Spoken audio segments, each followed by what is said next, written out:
अच्छा, तो जिनके पास पुस्तक है तो पुस्तक में अध्याय 14 श्लोक संख्या 7 निकालिए। अनुवाद मेरे पीछे बोलिए। हे कुंती पुत्र, रजोगुण की उत्पत्ति असीम आकांक्षाओं तथा तृष्णाओं से होती है और इसी कारण से यह देहधारी जीव सकाम कर्मों से बंध जाता है। तो हम तात्पर्य पढ़ने से पहले विचार करेंगे श्लोक के शब्दों पर। श्लोक में जो अंतिम शब्द हैं वो क्या है कि ये रजोगुण बांधता है,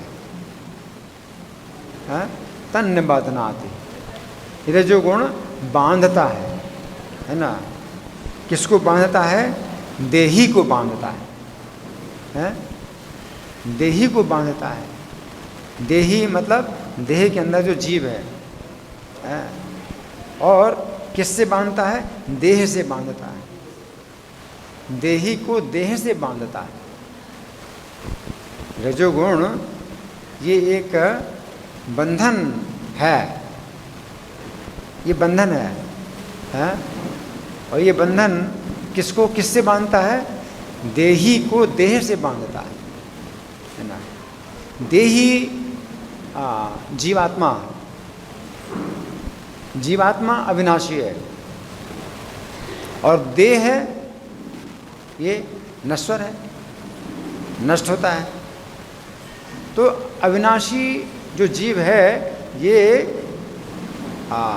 अनित्य शरीर से बंध जाता है। और बांधता कौन है? रजोगुण है ना। ये तीनों गुण बांधते हैं। हाँ, ये जो अध्याय है बहुत ही विशेष अध्याय है। इसमें भगवान बहुत विशेष ज्ञान देते हैं, जैसा ज्ञान और कहीं नहीं। बहुत विशेष ज्ञान है, मतलब इतना बड़ा रहस्य है कि मतलब जैसे भगवान ने मतलब खोल करके रख दिया हो, इतना खोल करके कहीं नहीं है। इतना खोला है भगवान ने कि तीन गुणों का जो है रहस्य भगवान ने खोल करके रख दिया। तो भगवान कहते हैं कि तीनों गुण बांधते हैं। किसको बांधते हैं? देही को बांधते हैं। किससे बांधते हैं? देह से बांधते हैं, है ना। तो जो देही है ये तो नष्ट होने वाला नहीं है, अविनाशी है। इसका जन्म नहीं होता, मरण नहीं होता। और देह जो है ये अनित्य है, पैदा होता है, नष्ट होता है ना। तो कैसे बंध जाता है? एक बड़े आश्चर्य की बात है कि जो अविनाशी तत्व है वो अनित्य तत्व से कैसे बंध जाता है। तो ये तीन गुण हैं, ये इतने शक्तिशाली हैं कि बिल्कुल अलग चीज़ है। जैसे हमने बांधा है ना, ये करताल को हमने बांधा इससे, है ना। तो ये भी जो है पृथ्वी तत्व है, ये भी पृथ्वी तत्व है, इसलिए बांधा, ठीक है ना। तो जैसे हवा है और पृथ्वी है, हम एक दूसरे को नहीं बांध सकते। हवा को पृथ्वी से कैसे बांध सकते हैं? अलग अलग तत्व हैं। पानी को पृथ्वी से हम नहीं बांध सकते, अलग अलग तत्व हैं। जल को हवा से नहीं बांध सकते, अलग अलग तत्व हैं। तो जब अलग अलग तत्व हैं तो कैसे हम बांधें, है ना। बांधा जाता है पृथ्वी तत्व को पृथ्वी तत्व से ही बांधा जाता है। हमारा शरीर पृथ्वी तत्व का बंधा है, रस्सी भी पृथ्वी तत्व की बंधी है। तो हमारे शरीर को रस्सी से बांधा जा सकता है ना। रस्सी से हम पानी को नहीं बांध सकते, क्यों? पानी जल तत्व है और रस्सी पृथ्वी तत्व है, कैसे बांधेंगे? अलग अलग तत्व हैं तो कैसे बांध सकते हैं? तो उसी प्रकार से जीव तत्व अलग है और शरीर तत्व अलग है, कैसे बांध सकते? एक नित्य तत्व है और दूसरा अनित्य है, कैसे बांध सकते हैं? लेकिन ये आश्चर्य ये तीन गुणों का है। तीनों गुण जो है बांधते हैं, है ना। और जब जीव बंध जाता है शरीर से तो फिर इसको कष्ट मिलता है, क्योंकि शरीर हमारा किस प्रकार का है? असत अचित निरानंद। असत शरीर है, ये नष्ट होता है शरीर, तो जीव को जो है अनुभूति होती है कि मैं मर रहा हूँ, मैं मर रहा हूँ। तो शरीर, जीव तो नहीं मरता, लेकिन जीव शरीर से बंधा है इसलिए उसको मरने का भय पैदा होता है ना।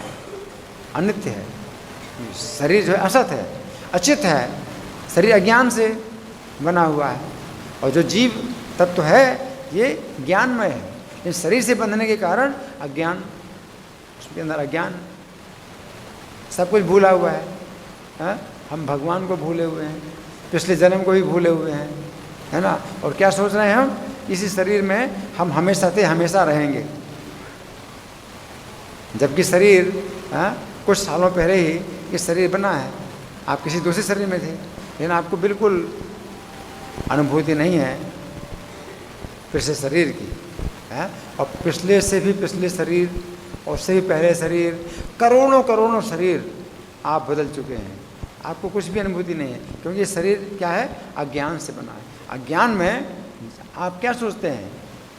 आप या कोई भी हो, ये छिपकली है, तो छिपकली के शरीर में वो क्या सोचती है कि इसी शरीर में मैं हमेशा रही और हमेशा रहूँगी, मेरी यही पहचान है, छिपकली, है ना। जैसे बच्चा है, 5 साल का बच्चा, 10 साल का बच्चा है, तो ये क्या सोचता है? मैं इसी अवस्था में 5 साल का बच्चा हमेशा रहा और हमेशा रहूँगा, जबकि शरीर बदल रहा है। अज्ञान, शरीर अज्ञान से बना है, तो जीव जो है अज्ञान में अपने को शरीर समझ रहा है। असत अचित निरानंद, और शरीर निरानंद है, दुख से बना हुआ है। तो शरीर में जीव बंधा हुआ वो दुख का अनुभव कर रहा है, जबकि जीव का स्वरूप आनंद है, उसको दुख नहीं मिलना चाहिए। इस शरीर से बंधने के कारण ही वो दुख पाता है। तो ये जो 3 गुण हैं, प्रकृति के जो 3 गुण हैं, ये जीव को शरीर से बांधते हैं, और शरीर से बंधने के कारण ही उसको मृत्यु का कष्ट होता है, असत और अचित अज्ञान का कष्ट और दुख। तो मृत्यु, अज्ञान और दुख से जो है ये जीव बंधा। इस भौतिक संसार हम कहते हैं मृत्यु का स्थान है, दुखों का स्थान है, और अज्ञान से भरा है। तो शरीर ही है मृत्यु और दुख और अज्ञान, ये 3 चीज़ें जो है जीव को इस शरीर के कारण ही भोगनी पड़ती हैं, क्योंकि इसको बांधा गया। जीव नष्ट नहीं होता, जीव नष्ट नहीं होता, न हन्यते हन्य माने शरीर, शरीर नष्ट होता है तो जीव नष्ट नहीं होता है। जैसे वृक्ष में बैठा पक्षी उड़ जाता है, वृक्ष नष्ट होता है तो पक्षी उड़ जाता है। वृक्ष टूट के गिर जाए तो पक्षी क्या गिरता है, तो उड़ जाएगा। उसी प्रकार से जीव जो है पक्षी की तरह है, शरीर वृक्ष की तरह है, तो बिल्कुल अलग है। लेकिन जब शरीर, जिस शरीर में है जीव, उसी शरीर में अपनी पहचान करता है। कैसी पहचान करता है? कि हमेशा मैं यही शरीर था और यही शरीर रहूँगा। आप जवान हैं तो आप क्या सोचते हैं? हमेशा मैं जवान था, हमेशा मैं जवान रहूँगा। 10 साल पहले आप बच्चे थे, 20 साल पहले बच्चे थे, तो आप क्या सोचते हैं? मैं हमेशा से बच्चा ही रहा और हमेशा बच्चा रहूँगा। तो शरीर से जीव बंधा होने के कारण अपने को शरीर समझता है, और शरीर के जो गुण धर्म हैं, दोष हैं, उनको वो भोगता है, शरीर के दोष भोगता है ना। तो ये बंधन है, जीव को जो है शरीर से बांधा गया है। कौन से बंधनों से? 3 गुणों से। 3 गुणों के बंधन से जीव शरीर से बंधा हुआ है ना। तो इसके पहले भगवान ने सतोगुण की चर्चा की थी, है ना, और आज के श्लोक में भगवान रजोगुण की चर्चा कर रहे हैं। तो रजोगुण होता क्या है? पहले तो भगवान कहते हैं रजोगुण होता क्या है, हैं? तो भगवान कहते हैं रजो रागात्मकम विद्धि, ये रागात्मक है, राग ही रजोगुण है ना। तृष्णा संग समुद्भवम, और पैदा कैसे होता है? तृष्णा और संग से उत्पन्न होता है रजोगुण। और फिर भगवान कहते हैं कि ये शरीर से जीव को बांधता है, किस प्रकार से? कर्म की आसक्ति से बांधता है ना। अब हम सुनेंगे प्रभुपाद तात्पर्य में क्या लिखते हैं। श्रील प्रभुपाद की जय। रजोगुण की विशेषता है पुरुष तथा स्त्री का पारस्परिक आकर्षण, ये रजोगुण। तो भगवान क्या कह रहे हैं? रागात्मकम। रजोगुण क्या है? रागात्मक है ना। राग आत्मा, मतलब राग ही इसकी आत्मा है। रजोगुण की आत्मा क्या है? राग है, और राग के साथ द्वेष भी होता है। हाँ? अगर आपके अंदर राग है तो द्वेष भी है, हाँ? आप द्वेष से नहीं बच सकते। राग और द्वेष दोनों जो है साथ साथ होते हैं। जैसे कि सिक्का है ना, तो एक तरफ जो है चित्त है तो दूसरा पट्ट है, तो ये आप नहीं कर सकते ये चित्त है, हम तो चित्त लेंगे पट्ट नहीं लेंगे, तो दोनों हिस्से हैं, है ना। इसी प्रकार से राग और द्वेष जो है साथ साथ रहते हैं। तो आपको अगर राग है तो द्वेष भी है। तो जब भगवान कहते हैं कि रजो रागात्मकम विद्धि, रागात्मक है, रजोगुण का जो स्वरूप है इसकी आत्मा है, राग ही इसकी आत्मा है, राग ही इसकी आत्मा है। तो द्वेष भी द्वेषात्मक भी है। रजोगुण में राग और द्वेष ये दोनों इसकी आत्मा है। राग द्वेष है ना, रागात्मकम विद्धि, तो द्वेषात्मकम विद्धि, ये भी जान लो कि द्वेषात्मक है। रजोगुण में राग और द्वेष दोनों होते हैं, है ना। जबकि प्रेम में द्वेष नहीं होता, प्रेम में द्वेष नहीं होता है। राग में द्वेष होता है लेकिन प्रेम में द्वेष नहीं होता है ना। और प्रभुपाद क्या लिखते हैं कि रजोगुण की विशेषता पुरुष तथा स्त्री का पारस्परिक आकर्षण, राग है। ये परस्पर जो आकर्षण स्त्री पुरुष का, ये प्रेम नहीं है, ये राग है, लेकिन उसको प्रेम का नाम दिया जाता है। अज्ञान में इसको प्रेम का नाम दिया जाता है कि भाई ये प्रेम है, लेकिन परस्पर जो आकर्षण होता है ये राग है, और ये राग द्वेष में बदल जाता है, जबकि प्रेम में द्वेष नहीं होता, है ना। जैसे कहते हैं लव मैरिज, तो वो लव मैरिज नहीं है, वो तो राग मैरिज है, उसको कहें लस्ट मैरिज, काम विवाह है। तो काम विवाह है, कोई नहीं कहता काम विवाह है, लस्ट मैरिज बोलते प्रेम विवाह। काम और प्रेम में तो बड़ा भारी अंतर है, दिन और रात का अंतर है। काम और प्रेम में दिन जो है दिन रात का अंतर है ना। तो काम क्या है? अपनी इंद्रिय तृप्ति की इच्छा जो है काम है, और कृष्ण की इंद्रिय प्रीति इच्छा प्रेम है ना। जैसे गोपियों का कृष्ण से प्रेम है, गोपियों का कृष्ण से प्रेम है, काम नहीं है। जबकि लगता है ऐसा ही है कि भाई अरे तो स्त्री पुरुष का आकर्षण है, गोपियाँ भी कृष्ण के प्रति आकर्षित होती हैं, तो वो भी जो है राग है, काम है ना। तो काम के साथ क्रोध भी होता है, राग के साथ द्वेष भी होता है ना। तो गोपियों में जो है जो कृष्ण के प्रति जो आकर्षण है वो उसे काम नहीं कहते हैं, ये क्या है? प्रेम है। और प्रेम का जो संबंध है वो नहीं टूटता, टूटने की स्थिति में भी जब ना टूटे तो वो प्रेम कहलाता है। जैसे कृष्ण है, तो गोपियों को जो है छोड़ करके चले गए मथुरा, हालांकि वो कृष्ण भी जो है विवश हैं जाने के लिए, और वो गोपियों को छोड़ करके चले जाते हैं, तो उनका भी कोई अन्याय नहीं है, लेकिन गोपियों के लिए वो बड़ा अन्याय लगता है कि कृष्ण को जो है कृष्ण छोड़ करके चले गए मथुरा। और ऐसे में अगर काम होता है तो क्रोध में बदल जाता है, क्रोध में बदल जाता है, राग है तो द्वेष में बदल जाता है। लेकिन इनका जो प्रेम है, गोपियों का जो प्रेम है, वो जो है क्रोध में नहीं बदलता है, द्वेष में नहीं बदलता है, तो वो जो है प्रेम कहलाता है। कि जहाँ संबंध टूटने की स्थिति होती है वो भी नहीं टूटता है, तो प्रेम कहलाता है। जैसे भगवान का हम जीवों के प्रति प्रेम है, और प्रेम में भगवान जीवों को स्वतंत्रता देते हैं कि मैं तुमसे प्रेम करता हूँ, तो अब तुम्हारी इच्छा है कि तुम मुझसे प्रेम करो या ना करो, क्योंकि मेरा तुमसे प्रेम है।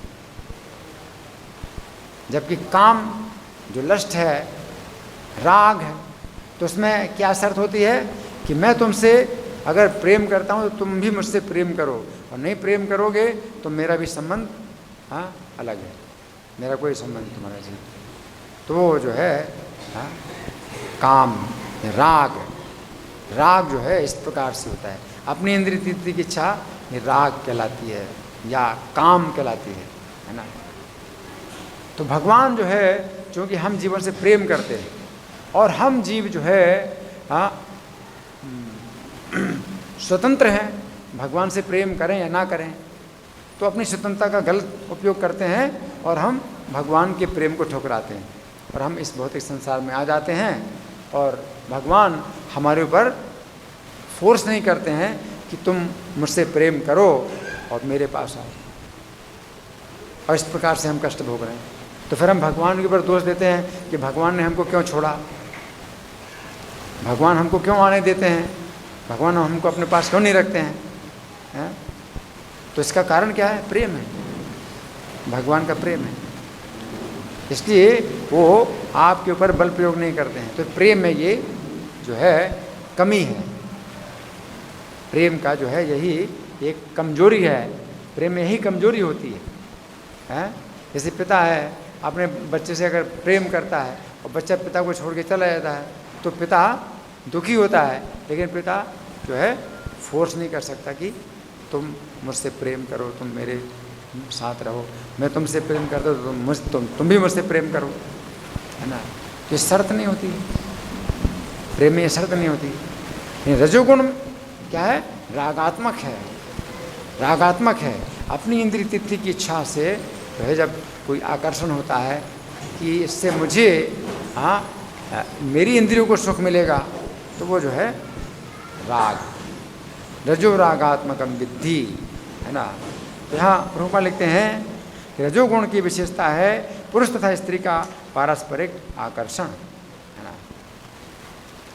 तो इसलिए प्राचीन काल में क्या होता था कि इस प्रकार से विवाह नहीं होते थे। लड़का को जो है ये स्वतंत्रता नहीं दी जाती थी कि वो लड़की को देख करके पसंद करे। ये स्वतंत्रता, लड़की को भी स्वतंत्रता नहीं दी जाती थी कि वो लड़के को देख के पसंद करे, क्योंकि वो स्वाभाविक है कि वो जो आकर्षण है वो क्या है? काम है। वो काम के आधार पर, अपनी इंद्रिय तृप्ति के आधार पर वो एक दूसरे को पसंद करेंगे, और वो जो राग है वो द्वेष में बदलेगा, वो काम है वो क्रोध में परिणत होगा। इसलिए फिर क्या होते हैं? तलाक। तो तलाक शब्द हमारे शास्त्रों में है ही नहीं, तलाक शब्द हमारे शास्त्रों में है ही नहीं, है ना। लेकिन ये प्रेम विवाह में जो है तलाक की बात आती है। प्रेम तो है ही नहीं, प्रेम में कभी तलाक नहीं होता। लेकिन आजकल जो है लव मैरिज भी कहते हैं और फिर डाइवोर्स भी बोलते हैं।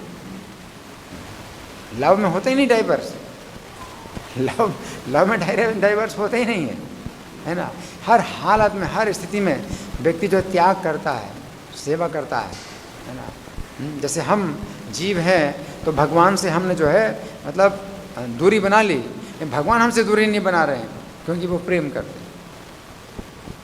भगवान ऐसे नहीं कहते हैं कि तुम हैं इतने कमीने हो, तुम इतने नालायक हो, मैं तुमसे प्रेम करता हूँ, सड़ो इस भौतिक संसार। नहीं, वे गीता देते हैं, वे आते हैं, ये हृदय में बैठे हुए हैं, इंतजार कर रहे हैं कि कब जो है ये सोचेगा कि हाँ यहाँ पर मुझे दुख मिल रहा है, मुझे सुख नहीं मिल रहा है, कोई सुख का जो सही स्थान है वो क्या हो सकता है, मुझे जानना है। तो भगवान हृदय में बैठे रास्ता दिखाते हैं, किसी साधु से मिलाते हैं, भगवत गीता का संदेश वो देता है, बताता है हाँ आओ, तो मेरे पास आओ वापस।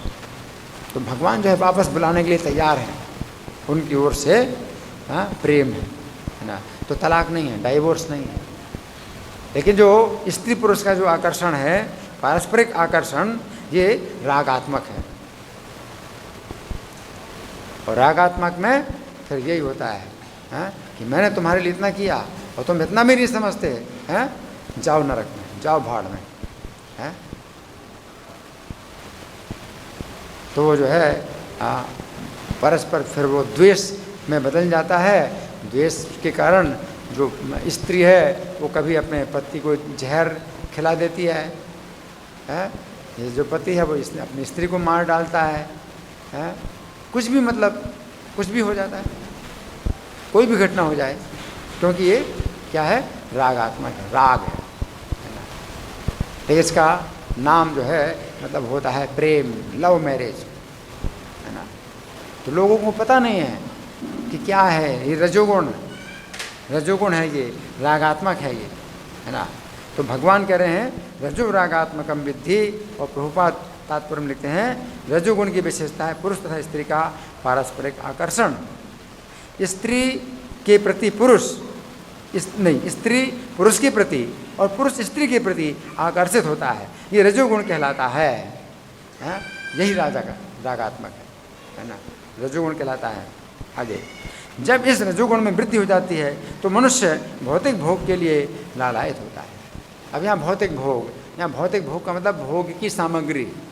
अब उसको भोग की सामग्री चाहिए, भोगों की सामग्री चाहिए, यानी संग्रह चाहिए।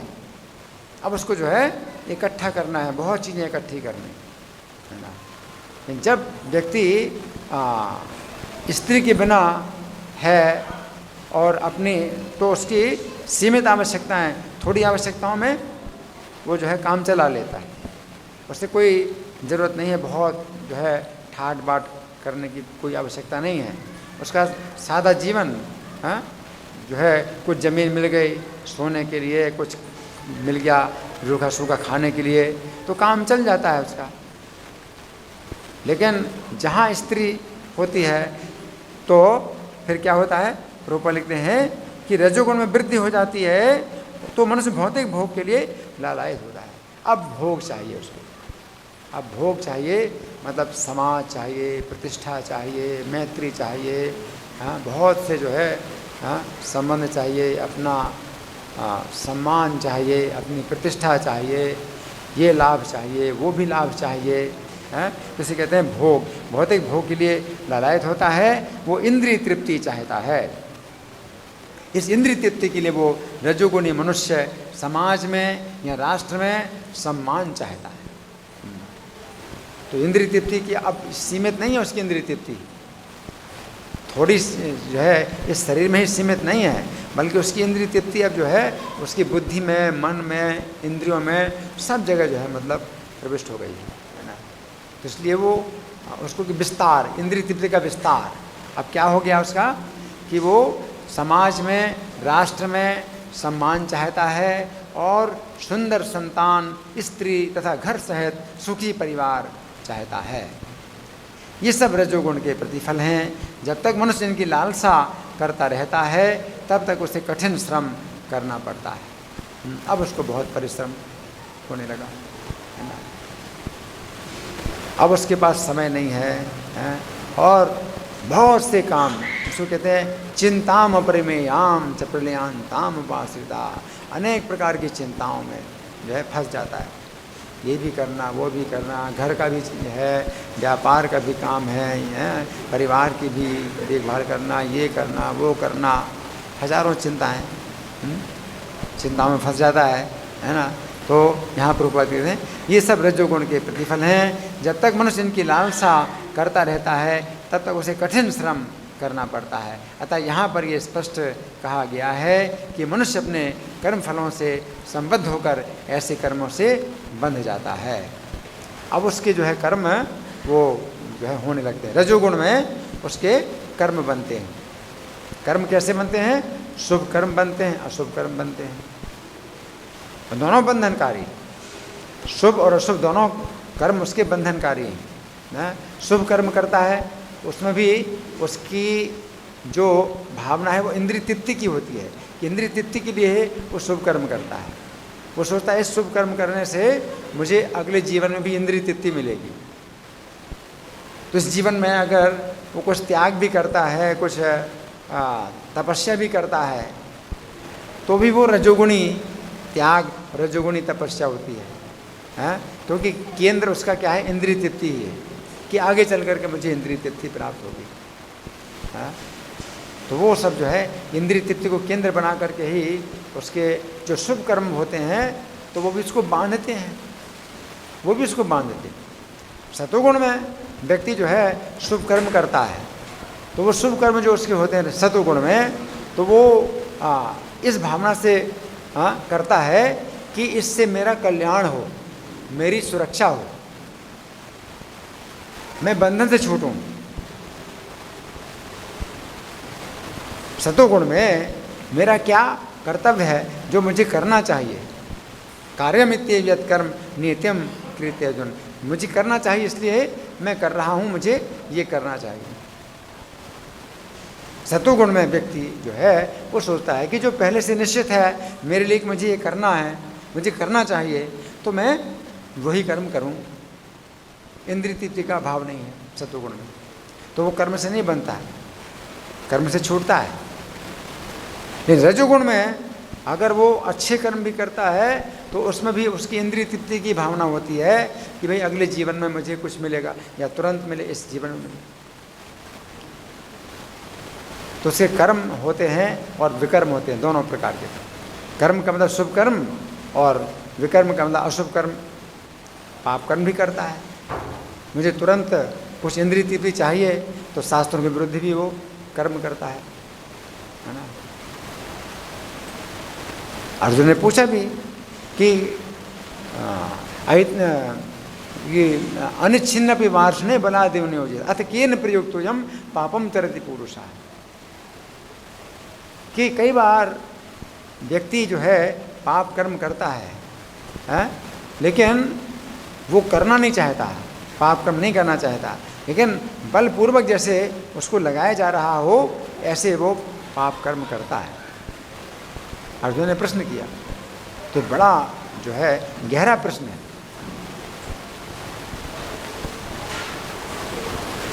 कि कई बार ऐसी स्थिति होती है कि व्यक्ति जानता है कि ये गलत काम है, मुझे नहीं करना चाहिए, और तो कर रहा है।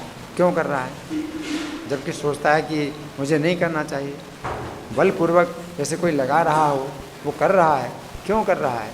तो अर्जुन प्रश्न पूछते है ना। तो अर्जुन का संकेत है भगवान के प्रति कि आप ही कराते होंगे। अगर कोई व्यक्ति पाप नहीं करना चाहता है और वो पाप कर रहा है तो हृदय में तो आप ही बैठे हैं, तो आप ही कराते होंगे। इसलिए अर्जुन ने शिष्टाचार के कारण पूछा कि किसके द्वारा प्रयुक्त हो रहा है, लेकिन भाव यही है कि आप ही कराते होंगे। अथ केन प्रयुक्तम, तो किसके द्वारा ये पाप कर्म व्यक्ति जो है किसके द्वारा नियुक्त होकर के पाप कर्म करता है ना। अनिच्छिन्न पिवास ने बलादेव नियोजित, बलपूर्वक जैसे कोई लगाया। और भगवान क्या उत्तर देते हैं?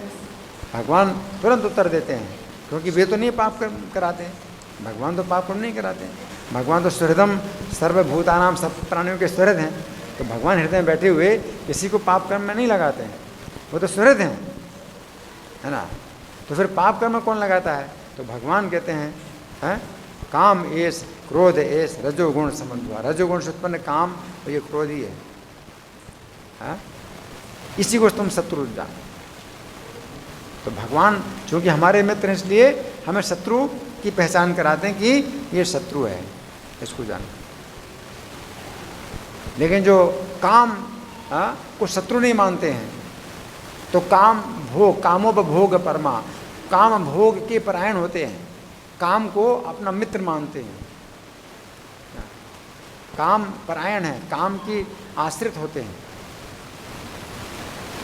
लेकिन भगवान क्या कह रहे हैं? इसको शत्रु जानो, ये शत्रु है, क्योंकि ये पाप कर्म कराता है।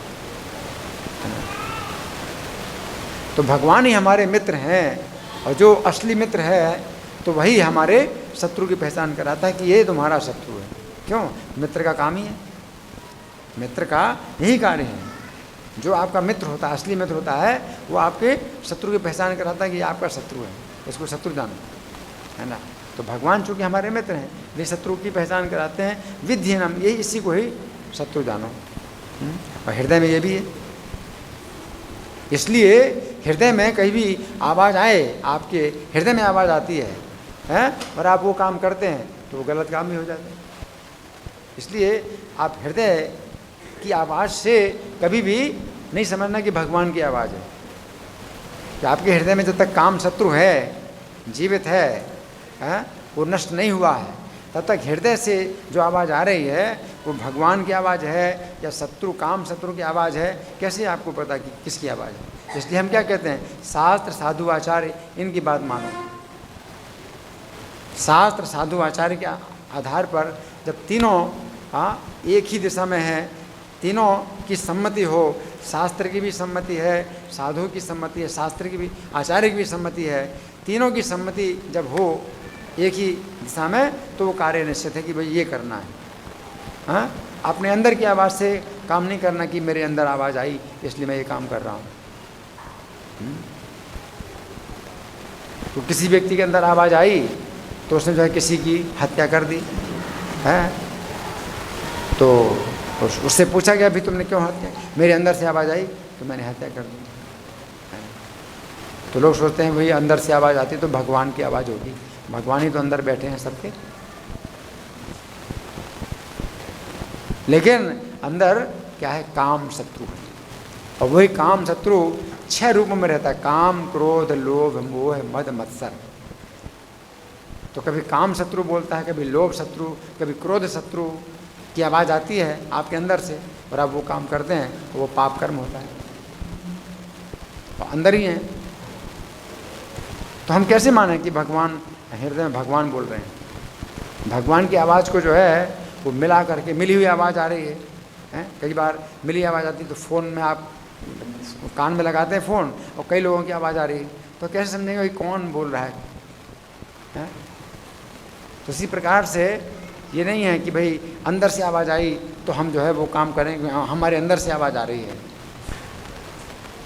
तुम्हारे अंदर से आवाज़ आ रही है, तुम्हारे शत्रु 6 शत्रु तो अंदर बैठे हैं और एक मित्र हैं भगवान है, तो सबकी मिली आवाज़ है, कैसे आप निश्चित कर सकते हैं कि भगवान की आवाज़ है ना। इसलिए अंदर की आवाज़ तभी आपकी जो है विश्वसनीय है जब ये रजोगुण आप का समाप्त हो जाए। प्रशांत मनसम ह्येनम योगिनम सुखमोत्तमम औपैति शांत रजसम ब्रह्मभूतम कल्मषम। औपैति शांत रजसम, रजोगुण जब शांत हो जाता है, प्रशांत मनसम तो मन प्रशांत हो जाता है, तो उस समय जो है आपके अंदर से जो आवाज़ आए तो वो आप मान सकते हैं कि हाँ भगवान की आवाज़ है। जैसे युधिष्ठिर महाराज जो है इतने शुद्ध हैं, इतने शुद्ध हैं, उनके अंदर रजोगुण नहीं है ना, और वो कहते हैं कि हाँ मेरे अंदर से आवाज़ आ रही है कि द्रौपदी का विवाह हम 5 भाइयों से होना चाहिए। अब कोई कहे युधिष्ठिर बड़े कामी थे, अर्जुन को जो है द्रौपदी मिली थी, स्वयंवर में जीता था और युधिष्ठिर विवाह करना चाहते हैं, है ना। वो युधिष्ठिर कह रहे हैं कि मेरा जो मन है अधर्म में कभी जाता ही नहीं, अगर मेरा मन कह रहा है तो ये निश्चित रूप से धर्म है, रजोगुण नहीं, क्योंकि भगवान हृदय में है, तो फिर भगवान की आवाज़ आती है।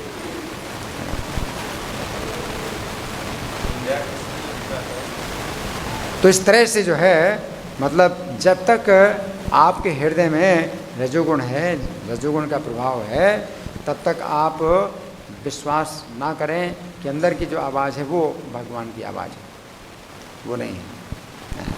जैसे राजा ययाति बड़े धार्मिक राजा है ना, तो देवयानी जो है कुएं में गिरी, सूखे कुएं में गिरी थी, और उन्होंने हाथ पकड़ करके उसको बाहर निकाला। और विवाह जो है वैसे तो नहीं होना चाहिए, ब्राह्मण की पुत्री है और राजा यदि क्षत्रिय राजा हैं तो ब्राह्मण की पुत्री से कैसे विवाह कर सकते हैं। लेकिन फिर उन्होंने निश्चित किया कि जो मेरा मन है अगर आकर्षित हो रहा है देवयानी के प्रति तो ये जो है निश्चित रूप से धर्म है। तो इतने जो है मतलब शुद्ध हृदय के हैं महाराज यादी थे कि उन्होंने मतलब निश्चित कर लिया कि ये धर्म है। और फिर देवयानी ने कहा कि हाँ ये धर्म है, क्योंकि मेरा विवाह ब्राह्मण के साथ नहीं हो सकता, मुझे कच्छ ने शाप दिया है कि मेरा ब्राह्मण के साथ नहीं होगा, और मैं नग्न अवस्था में हूँ, आपने मेरा हाथ पकड़ के निकाला है, तो अब आपका मेरे साथ विवाह होना चाहिए। तो राजा ययाति पहले से ही उन्होंने निश्चित कर लिया कि मेरा मन कह रहा है देवयानी के साथ विवाह करूं, तो ये धर्म है, अधर्म नहीं। तो जिन लोगों के अंदर काम शत्रु नहीं है, युधिष्ठिर महाराज, महाराज ययाति, ऐसे जो है मतलब जो महापुरुष होते हैं जिनके अंदर रजोगुण नहीं है, तो उनके हृदय में, उनके मन में कोई अगर बात आती है कि ये करना है, तो वो जो है क्या होती है, भगवान की बात होती है, वो धर्म होता है, अधर्म हो ही नहीं सकता। तो वो तो इसी बात पर ही प्रमाण, इसी बात को प्रमाण मानते हैं कि उनका मन कह रहा है। ये हमारा मन कहता है, आपका मन कहता है, कोई प्रमाण नहीं है, सब गलत है।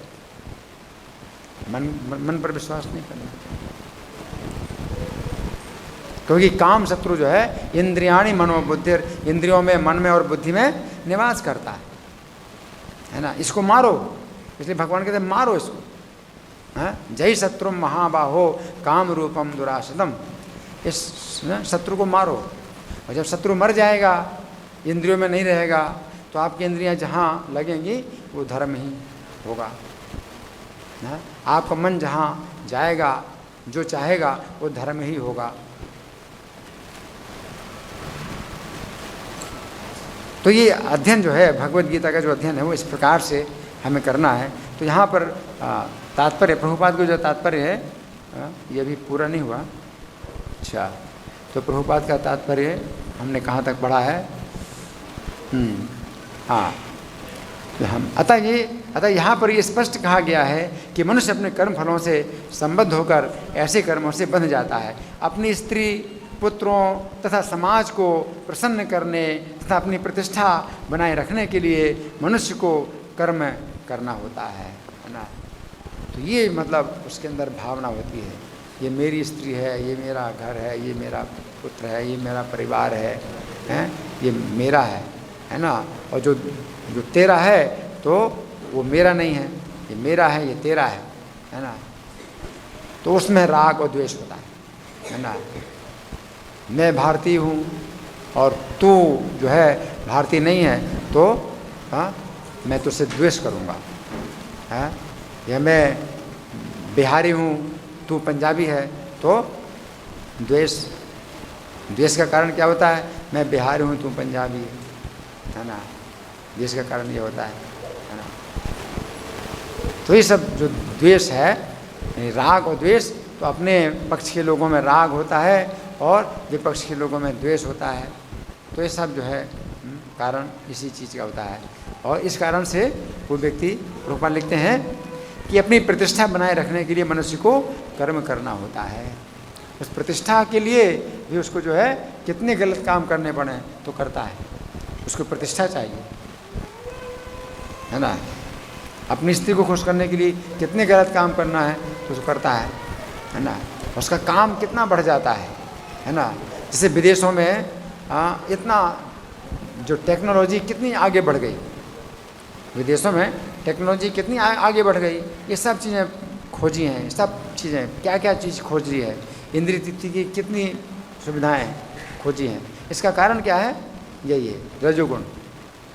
ये रजोगुण में ही जो है ये सब काम हो रहे, बड़े बड़े काम हो रहे हैं, है ना। तो ये सब चीज़ें, लेकिन जो प्राचीन काल में जो हमारे वैज्ञानिक थे, जो ऋषि मुनि थे, वो बहुत ऊंचे वैज्ञानिक थे, जो सतोगुण में थे, रजोगुण में नहीं थे।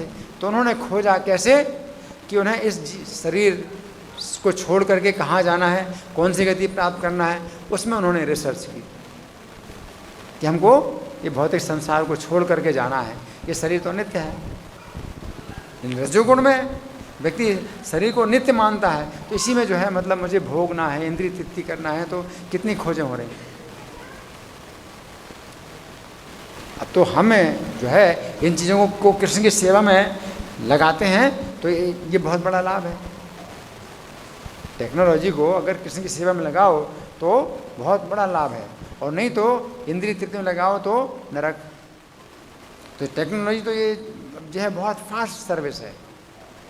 इंद्रिय तृप्ति में आप लगाते हैं, दुरुपयोग करते हैं, तो फास्ट सर्विस नरक में ले जाते हैं, और कृष्ण की सेवा में लगाते हैं अब ये सब माइक्रोफोन, ये सब चीज़ें कृष्ण की सेवा में लगाते हैं तो बहुत तेज़ी से हमें वैकुंठ की प्राप्ति कराते हैं, बहुत तेज़ी से।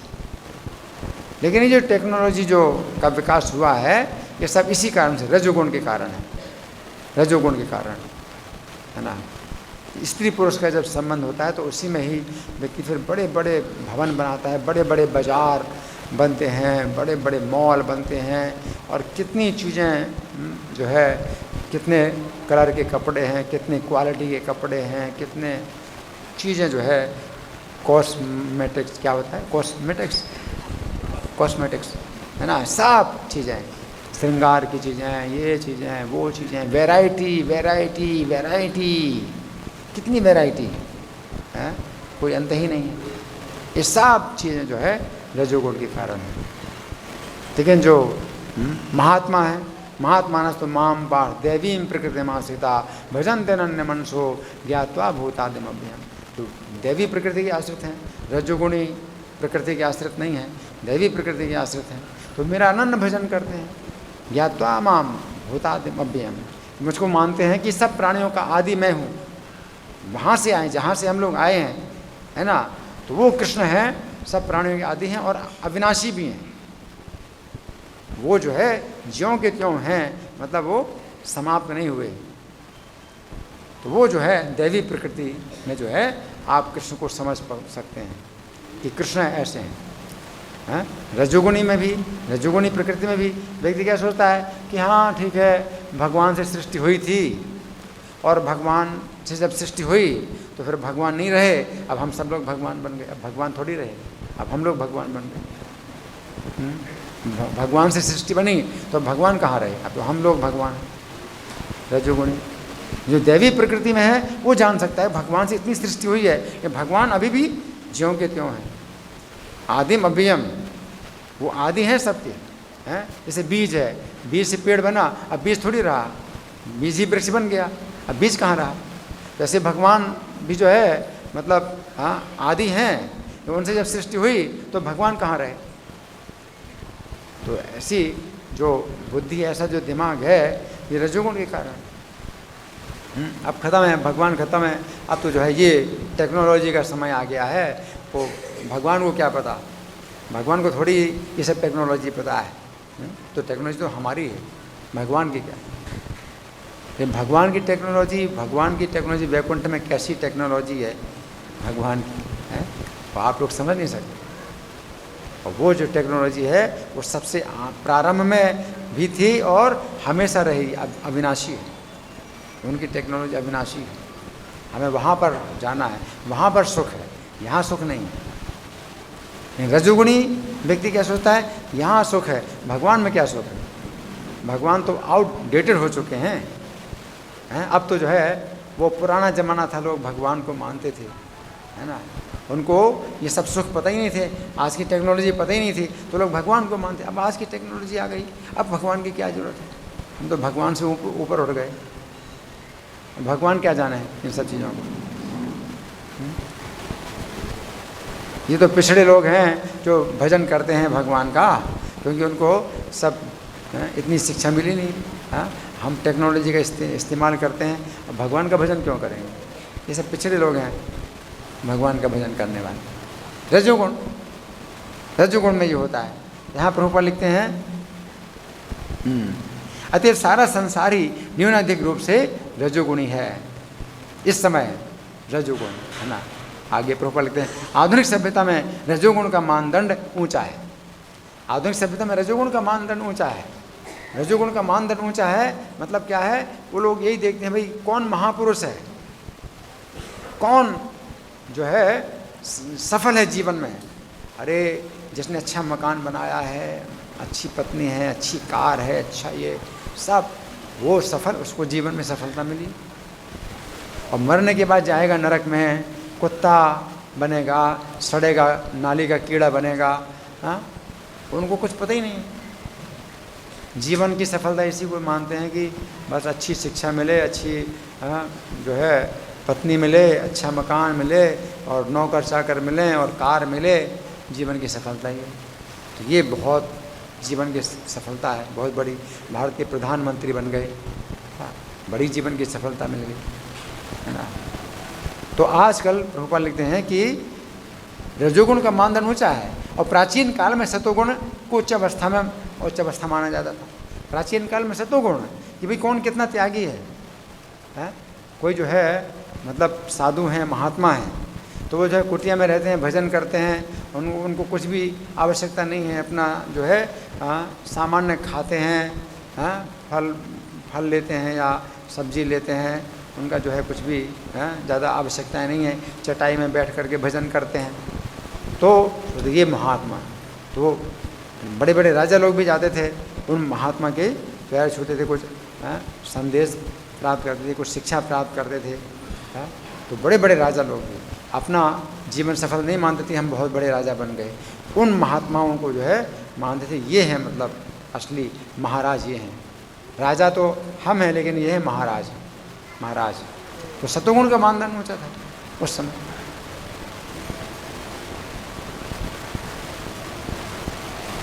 उन ब्राह्मणों जो विरक्त होते थे ब्राह्मण, उनके आदेश से बड़े बड़े राजा लोग भी अपना राज्य चलाते थे। और वे राजा भी जो है विरक्त होते थे तो राज ऋषि कहलाते थे। राज ऋषि राजा होते हुए ब्रह्मचर्य का पालन करते थे। इससे भगवान राम हैं तो सीता जी के साथ ब्रह्मचर्य का पालन करते थे। 10,000 साल तक सीता जी ने पुत्र को जन्म नहीं दिया। तो सीता की कोई कमी थोड़ी है कि सीता ने पुत्र को जन्म नहीं दिया, बल्कि श्री राम ब्रह्मचर्य का पालन करते हैं। 10,000 साल की आयु त्रेता युग में होती थी, राजा 10,000 साल तक की आयु तक जो है मतलब जीवित रहते थे। तो राजा अगर विवाहित हो गए, मान लो 40 साल की अवस्था में या 20 साल की अवस्था में, तो पुत्र उत्पन्न नहीं करेंगे, वो ब्रह्मचर्य का पालन करेंगे। 10,000 साल की आयु में पुत्र उत्पन्न करेंगे, ताकि फिर पुत्र राज्य करेगा तो वो भी 10,000 साल तक राज्य करेगा। तो 10,000 साल के बाद सीता जी ने जो है पुत्र उत्पन्न किए। क्यों?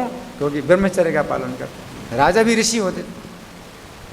राजा ऐसे नहीं होते थे कि जो है पुत्र उत्पन्न करें और 20 साल 30 साल में पुत्र पैदा कर दें, तो 10,000 साल की जब आयु होगी राजा की तो पुत्र भी 10,000 साल का हो जाएगा, तो फिर वो क्या राज्य करेगा? ऐसे राजा नहीं होते, राजा लोग ऋषि होते थे। और जो है जो ब्रह्मचर्य, तपस्या, ब्रह्मचर्य, तो इनको जो है महत्व दे देते थे। लेकिन रजोगुण में भोगों को महत्व देते हैं। हमारे पास जितना जितना पैसा है उतना अधिक हम अपना भोग बढ़ाएं, है ना। तो ये जो है मतलब उसका उपयोग मानते हैं, धन का उपयोग ये है। ये जो राजा लोग होते थे वो धन का उपयोग नहीं करते थे इस प्रकार से अपने भोगों को बढ़ाने, वो तो ब्रह्मचर्य का पालन करते हैं, वो तो ऋषि हैं, है ना। वो तो महल में रहते हैं, भोगों के बीच में रहते हैं, लेकिन वो भोग नहीं भोगते थे, वो विरक्त होते थे, भोगों के बीच में भी विरक्त रहते थे। सतोगुण, वो सतोगुण है। राजर्षि देखने में राजा हैं, सब उनका महल है, बढ़िया भोजन है, सब कुछ है, लेकिन विरक्त हैं, वो अंदर से विरक्त हैं, और इस प्रकार से प्रजा की रक्षा करते हैं। सतोगुण में वो प्रजा की रक्षा करते हैं। प्रजा की रक्षा शरीर से भी करना, इस जीवन में भी प्रजा की रक्षा होनी चाहिए, लेकिन अगले जीवन में भी रक्षा होना चाहिए, तब तो आप राजा हुए। जो राजा है तो वो जो है प्रजा की रक्षा, उसकी जिम्मेदारी होती प्रजा की रक्षा, कि अगले जीवन में भी रक्षा होनी चाहिए, अगले जीवन में इनकी दुर्गति ना हो, इनको अच्छी गति प्राप्त हो, तो राजा की ये जिम्मेदारी होती थी। तो सतोगुण। रजोगुण में क्या है? अगला जीवन होता ही नहीं, ये अज्ञान है, अज्ञान है। रजोगुण तमोगुण में अज्ञान है, अगला जीवन होता ही नहीं। अब अगला जीवन होता ही नहीं है तो इस जीवन में जितना भोग सकते हो भोग लो, और जितना शोषण कर सकते हो, दूसरों को कष्ट पहुंचा करके भी आपको सुख मिलता है तो सुख भोग लो, अगला जीवन है ही नहीं। तो रजोगुण का मानदंड यही है। अगले जीवन के लिए हम क्या कर रहे हैं, आप क्या कर रहे हैं? विचार ही नहीं, कोई विचार नहीं, अगला जीवन है ही नहीं। आज की शिक्षा भी इस प्रकार की, लोगों को पशु बना रहे हैं, सतोगुण में व्यक्ति सोचते थे ये तो जीवन बहुत थोड़ा सा मिला है हमको, इसमें हमें जो है मतलब पूरा लाभ उठाएं, कितना लाभ उठा लें, अधिक से अधिक लाभ उठा लें, क्योंकि जीवन का कुछ पता नहीं कब शरीर छोड़ जाएगा, तो हम जो है लाभ उठा लें, क्योंकि हमें शरीर छोड़ करके जाना है तो वो निश्चित करना है कि कहाँ जाना है, सबसे अच्छी गति क्या हो सकती है, अब वो करें। वो सतोगुण का मानदंड। इसलिए हर व्यक्ति जो है इस चीज़ को महत्व देता है कि हम कितना त्याग करें, कितनी हम तपस्या करें, कितने हम जो है भजन करें भगवान का, जो कि हमारा जो है असली लाभ है, जो हमारे साथ जाएगा। रजोगुण में क्या सोचते हैं?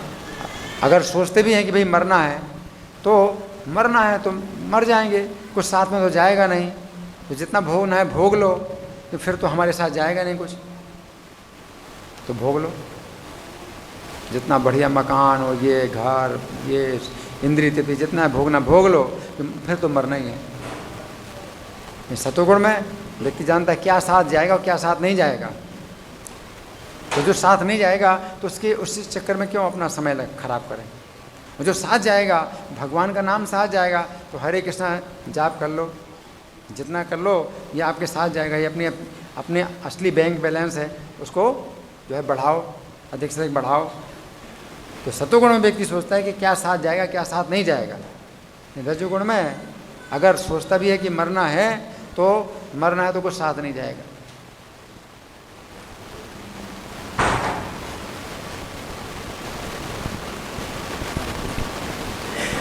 अगला जीवन ही नहीं है ना। तो यहाँ प्रभुपाद लिखते हैं कि प्राचीन काल में सतोगुण को उच्च अवस्था माना जाता था। बड़े बड़े राजा लोग भी जो है प्रणाम करते थे साधु संतों को, विरक्तों को, तपस्वियों को प्रणाम करते थे कि ये जो है जीवन का असली लाभ उठा रहे हैं, ये जीवन को अपना सफल बना रहे हैं, और हम तो राजा हैं, हम तो भोगों में लगे हैं, हम अपने जीवन को खराब कर रहे हैं। सतोगुण में व्यक्ति ऐसे सोचता है। और रजोगुण में क्या सोचता है? ओहो कितना बड़ा मैं मिनिस्टर बन जाऊं, नेता बन जाऊं, इतना मकान, ये हो वो हो, ये जीवन की सफलता तो यही है और क्या है। तो ये सतोगुण का प्रबल लिखते हैं। प्राचीन काल में सतोगुण को उच्च अवस्था माना जाता था। यदि सतोगुणी लोगों को मुक्ति नहीं मिल पाती तो जो रजोगुणी हैं उनके विषय में क्या कहा जाए। सतोगुण में भी जब तक कोई कृष्ण की शरण ना ले, सतोगुण से ऊपर ना उठे, भक्त ना बने, तब तक उसको भी मुक्ति नहीं मिलती। सतोगुण में भी मतलब वही है, सतोगुण भी व्यक्ति को बांधता है। तो हमें सतोगुण से भी ऊपर उठना होता है। सतोगुण ऊपर उठाता है ना, सतोगुण हमको ऊपर उठाता है, लेकिन हमें जो है मतलब कृष्ण से जुड़ना है, कृष्ण में आसक्त होना है। तो कृष्ण में जब आसक्ति होती है तब हम 3 गुणों से मुक्त होते हैं। हम कृष्ण की आसक्ति से बन जाएं तब 3 गुणों की आसक्ति से हम छूट सकते। तो प्रभुपाद के सतोगुण में भी अगर मुक्ति नहीं है तो रजोगुण और तमोगुण की हालत और तमोगुण नीचे ले जाएगा। रजोगुण बीच में रखता है, पाप पुण्य भी कराता है, शुभ अशुभ कराता है, सुख दुख में मतलब बंधा है व्यक्ति। और तमोगुण में तो अज्ञान और जो है अधोगति, दुर्गति, तमोगुण में दुर्गति है ना। तो आज के श्लोक का जो तात्पर्य है वो समाप्त हो गया। समय कितना है अभी हमारे पास? है 8:50, 10 मिनट का समय है ना। हाँ, 10 मिनट के लिए आप लोगों की ओर से कोई प्रश्न है, कोई चर्चा है?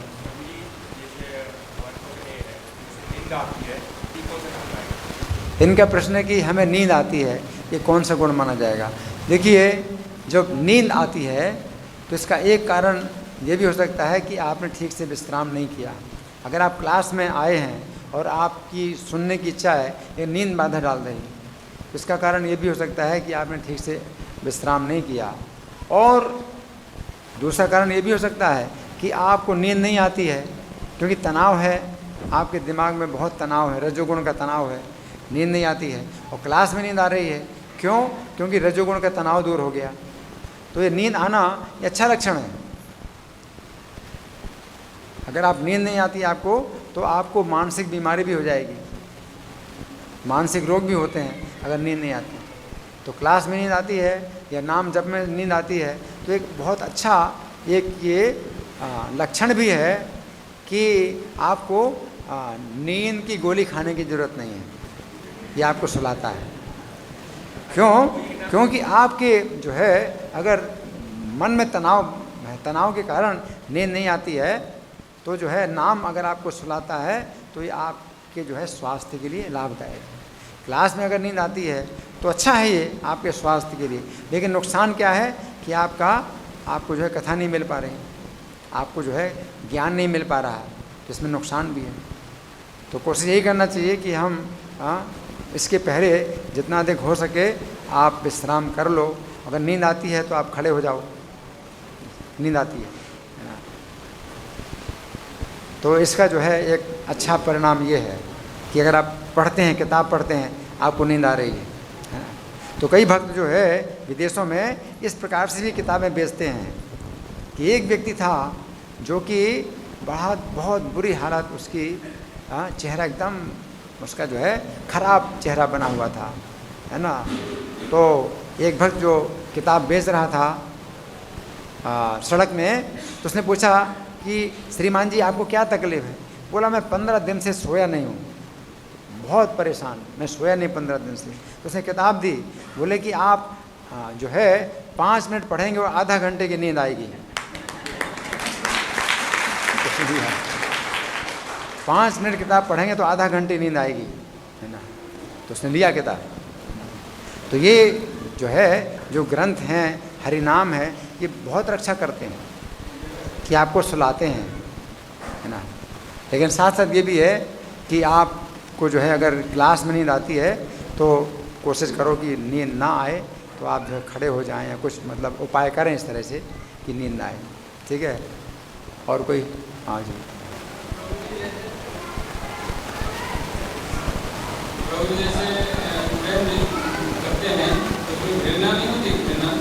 प्रेम में घृणा नहीं।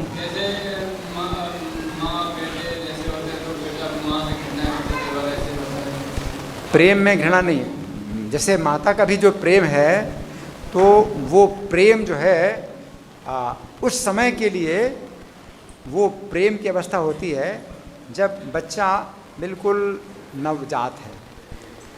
जब नवजात बालक होता है उस समय माँ अपने पुत्र से कुछ भी नहीं चाहती है और वो उससे जो है सेवा करती है, उस पुत्र की रक्षा करती है, पालन करती है। तो वो जो प्रेम की भावना है ये भगवान देते हैं। भगवान की पालन शक्ति जो है माता के अंदर वो भावना पैदा करती है। लेकिन जैसे ही बच्चा बड़ा होता है तो फिर माता का जो प्रेम है वो फिर दूषित होने लगता है। फिर वो जो है आशा करती है कि फिर ये बड़ा होगा तो फिर ये मुझसे भी मेरी भी सेवा करेगा, फिर मेरी भी रक्षा करेगा। फिर वो इस प्रकार से सोचती है, तो वो तो फिर भाव बदल जाता है। लेकिन पशु पक्षियों में भी वो शुद्ध भाव जो है पैदा होता है क्योंकि भगवान की पालन शक्ति है। सत्वगुण में भगवान पालन करते हैं, तो भगवान जो है सत्वगुण उस समय पैदा कर देते हैं कि कोई पशु है, पक्षी है, वो भी जो है जब पैदा होता है बच्चा तो क्या करते हैं, उसको रक्षा करते हैं, दूध पिलाते हैं, है ना। जैसे ही बड़ा हो जाता है तो फिर वो अलग, फिर कोई संबंध नहीं, है ना। तो ये जो है मतलब भगवान की पालन शक्ति है जो सत्वगुण का भाव पैदा करती है, या कुछ आप कहें कि हाँ कुछ प्रेम है, तो वो चीज़ जो है मतलब उस समय पता चलती है। वो वात्सल्य भाव, उसी को ही वात्सल्य भाव कहते हैं। गाय का अपने बछड़े के प्रति वात्सल्य भाव होता है। लेकिन वही बछड़ा जब घास खाने लगता है तो गाय फिर दूध नहीं पिलाती है उसको, फिर गाय दूध नहीं पिलाती, फिर कोई संबंध नहीं है। वो जानती नहीं कि कौन है, तू कौन है, मैं कौन हूँ, कोई पहचान नहीं है, सब समाप्त हो जाता है इस समय। हाँ तो ये सब चीज़। हाँ माता जी माइक।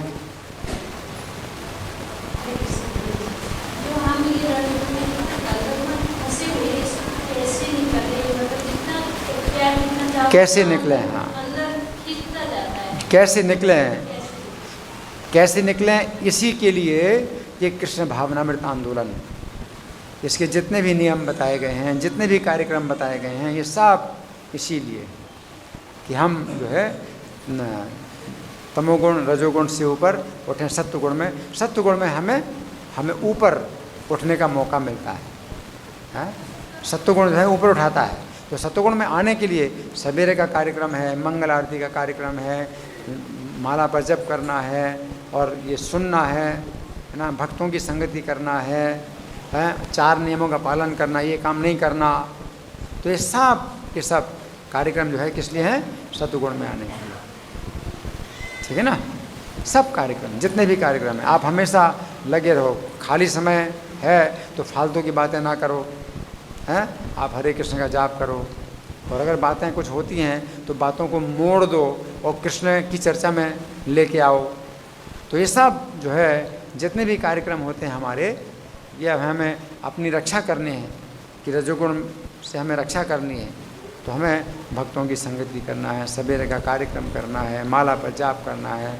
इसीलिए सब कार्यक्रम बताए गए हैं कि क्या करना है, क्या नहीं करना। भक्ति में क्या बाधक है तो वो आप ना करो, भक्ति में जो सहायक है वो करो। तो सब कार्यक्रम इसी के लिए है। ठीक है ना? कितना समय हो गया? धन्यवाद। ग्रंथराज श्रीमद् भगवद गीता की जय, श्रील प्रभुपाद की जय।